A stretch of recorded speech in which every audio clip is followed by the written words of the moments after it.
वास्तविक संख्याएं वे संख्याएं जो परिमेय और पीक्यू के रूप में लिखी जा सकती हैं, जबकि अपरिमेय संख्याएं नहीं, जैसे √2 और पाई। वास्तविक संख्याएं वे संख्याएं हैं जो परिमेय और अपरिमेय संख्याओं को समाहित करती हैं। जैसे वास्तविक संख्याएं वे सभी संख्याएं हैं जो हम एक सीधी रेखा पर चिन्हित कर सकते हैं। इस रेखा को संख्या रेखा कहते हैं।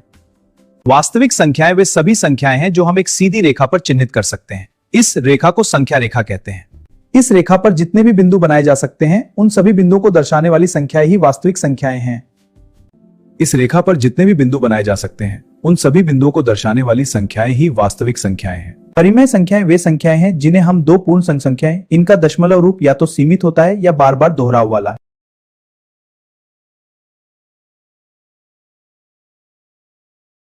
अपरिमेय संख्याएं वे हैं जो दो पूर्णांकों के अनुपात में नहीं लिखी जा सकती।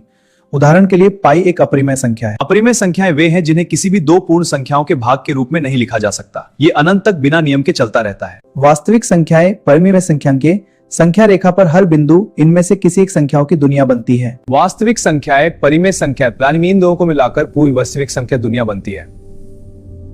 इनकी तुलना हमेशा की जा सकती है। कोई भी दो वास्तविक संख्या ऐसी नहीं होती जिनमें से एक बड़ी हो या छोटी हो, ये पता न चल सके। इनकी तुलना हमेशा की जा सकती है। कोई भी दो वास्तविक संख्या ऐसी नहीं होती जिनमें से एक बड़ी हो या छोटी हो, ये पता न चल सके। इन संख्याओं के बीच में हमेशा और भी संख्याएं होती रहती हैं। यानी दो वास्तविक संख्याओं के बीच कितनी भी छोटी दूरी हो, वहां अनंत संख्याएं मौजूद रहती हैं। इन संख्याओं के बीच में हमेशा और भी संख्याएं होती रहती हैं। यानी दो वास्तविक संख्याओं के बीच कितनी भी छोटी दूरी हो, वहां अनंत संख्याएं मौजूद रहती हैं।